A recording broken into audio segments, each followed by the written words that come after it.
मंडळी, मी म्हणा परंबाल सिंधुदुर्ग यूट्यूब चॅनलवर करतोय तुमचं मनपूर्वक स्वागत। आज आपण आपल्या सुरा तालुक्यातील नेरूर नगरीमध्ये आणि नेरूरमधील श्रीदेव कलेश्वर मंदिर या ठिकाणी आपण आहोत। त्यांचं तुमचं लक्षात येईल आणि या ठिकाणी वार्षिक हरिनाम सप्ताह आहे। या हरिनाम सप्ताहानिमित्त विविध दिंड्या या ठिकाणी येत असतात। त्याचप्रमाणे या ठिकाणी नटवर्य नटसम्राट स्वतः मालक बाबी कलिंग यांच्या कलेश्वर भजन प्रासादिक भजन मंडळ ही जी दिंडी आहे ती या ठिकाणी या मंदिरापर्यंत येते। त्याची काही जी क्षणचित्र आहेत ती या यूट्यूब चॅनलच्या माध्यमातून दाखवण्याचा माझा प्रयत्न आहे। माझ्यासोबत युवा जंतू बोध पक्वा वादक तसेच हार्मोनियम वादक काशीराम परंपा यांचे शिष्य आहेत ते त्यांचा चिरंजीव या ठिकाणी आहे आणि याच गावाचे त्यांचे मामा आहेत तसंच त्याचा भाऊसुद्धा या ठिकाणी आहे। याच्यासोबत हा पूर्ण आपण जो दिंडी सोहळा आहे तो आपण बघूया नेमकं कशा रीतीने। आणि आजच्या दिवसात तुफान पाऊस आहे। जन्माष्टमी म्हटल्यानंतर जर आपण कृष्णायन जर आठवलं तर त्यावेळी ज्याप्रमाणे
रघुराजा श्रीमान यांच्या पवित्र सौदे सेवन करून भव्य दिव्य चित्ररथ देखावा रसिकांसाठी घेऊन आलो. निघाली निघाली हरिनामाच्या घोषात दिंडी निघाली. निघाली निघाली हरिनामाच्या घोषात दिंडी निघाली. कळेश्वर प्रासादिक भजन मंडळ नेरूळ यांच्या अथक परिश्रमातून साकार झालेला भव्य दिव्य चित्ररथ देखावा हयग्रीव स्वामी अर्थात हयग्रीवासुरवत हयग्रीवासुरवत हयग्रीवासुरवत कश्यप पुत्र हयग्रीव यानं जगत पालक महाविष्णू ब्रह्मदेव शिव शंभू महादेव नैवेद्य सरते शेवटी आदी मायेची भक्ती केली. अजिंक्य आणि ब्रह्माचं वरदान प्राप्त करून घेण्यासाठी आदिमायेची भक्ती केली. आदिमाया प्रसन्न झाली. अजिंक्य आणि अमृतत्वाचं वरदान आधी मायेनं तिला प्राप्त करून दिलं. पण मरण असं ठेविलं. ज्यावेळी प्रति हयग्रीव निर्माण होईल त्यावेळीच तिचा त्याचा मृत्यू होईल. अजिंक्य आणि अमृतत्वाचं वरदान मिळता क्षणी हयग्रीव उन्मत्त झाला. देवदेवतांची त्रेधा उडविली. ब्रह्मदेवांचे वेद चोरून तो सप्त पाताळाच्या ठिकाणी जाऊन लपण्याचं कार्य हयग्रीवासुराकर बिघडलं. ते प्राप्त करण्यासाठी देवदेवतांनी त्याच्याशी युद्ध केलं. कुणालाही ते शक्य झालं नाही. शेवटी जगत पालक महाविष्णू हयग्रीवासुराच्या नाशासाठी तिथपर्यंत गेले. 1000 वर्ष हयग्रीवासुर आणि महाविष्णू यांचं युद्ध झालं. युद्ध करत असताना महाविष्णू यांना थकवा निर्माण झाला. त्यावेळी त्याचा प्रतिस्पर्धी म्हणजे हयग्रीव. या हयग्रीवासुरानं जगत पालक महाविष्णूला कथित केलं, हे जगत पालका, जर का तुझ्या देहाला क्षम झाले असतील तर क्षमाचा परिमार्जनासाठी काही क्षण विश्रांती घे. त्याचे शब्द ग्राह्य मानून जगत पालक महाविष्णू एका शेवर निद्रिस्त झाले. हयग्रीवासुराच्या नाशासाठी देवदेवतांनी एक यज्ञ करण्याचं ठरविलं. पण त्या यज्ञासाठी जगत पालक महाविष्णूची गरज होती. पण जगत पालक महाविष्णू त्या यज्ञासाठी हजर नव्हते. त्यावेळी देवर्षी नारद यांनी कथित केलं, हयग्रीवासुराच्या आणि त्यांच्या युद्धात ते काही क्षण निद्रिस्त अवस्थेत आहे. मग त्यांना उठवणार कोण? म्हणून शिव शंभू महादेव यांनी वाळवीला आज्ञा केली. पण वाळवी या गोष्टीला नकार दर्शवते. याला कारण निद्रा नाश करणं म्हणजे ब्रह्महत्या होय. म्हणून शिव शंभू महादेवाने तिची इच्छा पूर्ण करण्यासाठी तिला कथित केलं. ज्यावेळी यज्ञ केला जाईल त्यातील हव्व केव्हा बाहेर पडेल त्यावर अधिकार तुझा. पण जगत मालक महाविष्णूला उठवणं गरजेचं आहे. त्यावेळी केवळ वाळवीनं जगत पालक महाविष्णू याच्या धनुष्याची प्रत्यंचा कुरतडण्याचं कार्य केलं. क्षणार्धात धनुष्याची प्रत्यंचा तुटली आणि जगत पालक महाविष्णू याचं शिर धडापासून वेगळं झालं. देवदेवतांना विचार वाढू लागला, जगत पालक महाविष्णू जर का मृत अवस्थेत पात्र ठरले तर या विश्वाचं पालन कोण करणार? त्यावेळी पुन्हा त्यांनी देवी पार्वतीची आराधना केली आणि त्यावेळी पार्वती माता प्रसन्न होऊन तिनं देवदेवतांना कथित केलं, या केवळ यज्ञासाठी जो अश्वाचा शिर तुम्ही आणला ते शिर जगत पालक महाविष्णूला चिकटवण्याचं कार्य करा, जेणेकरून हयग्रीवासुराचा घात होईल. देवदेवतांच्या अनुज्ञेनं अश्वाचं शिर जगत पालक महाविष्णूला पोचविण्यात आलं. शिव शंभू महादेव यांनी संजीवनी विद्या त्याच्यावर प्रवर्तित करतात. क्षणार्धात हयग्रीव स्वामी अवतार निर्माण झाला. त्यानं होय हयग्रीव स्वामी अवतार धारण केला.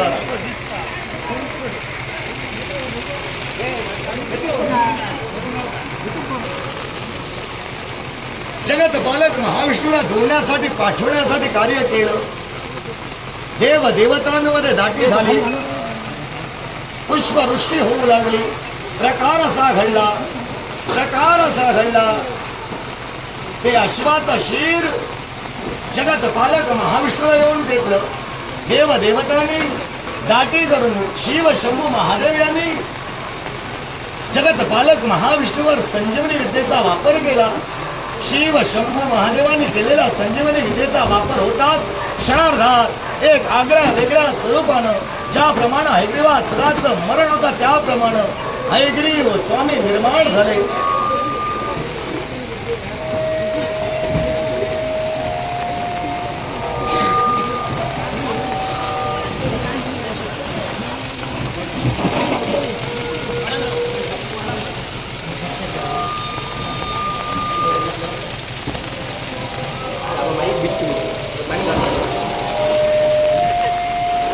आणि एका क्षणाच्या निमिषार्धात स्वतःच्या हाती असलेल्या सुदर्शन चक्रानं हयग्रीवासुराचा घात केला. कलाश्वर महाराज की, कलाश्वर महाराज की, कलाश्वर महाराज की.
दिंडीला आल्यानंतर ही आजची जी दिंडी आहे ती आपण खलनायक एक्सप्रेसमधून हा प्रवास चालू आहे.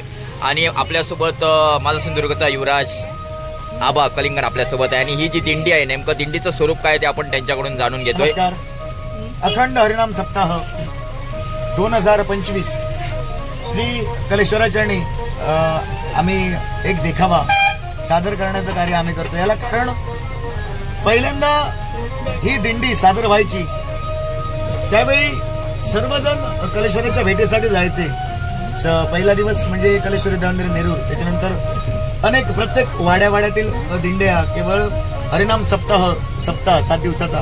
आणि असं असताना देवाच्या भेटीसाठी आपल्याला जे काही जमेल त्या तीर्थंकरांना ते देवाला भेटीसाठी जात असतात. पण याची सुरुवात माझ्या आजोबांनी केली. याला कारण पहिल्यांदा देसाईवाडा आणि आम्ही एकत्र होतो, पण काही गोष्टींमुळे 2 तट झाले.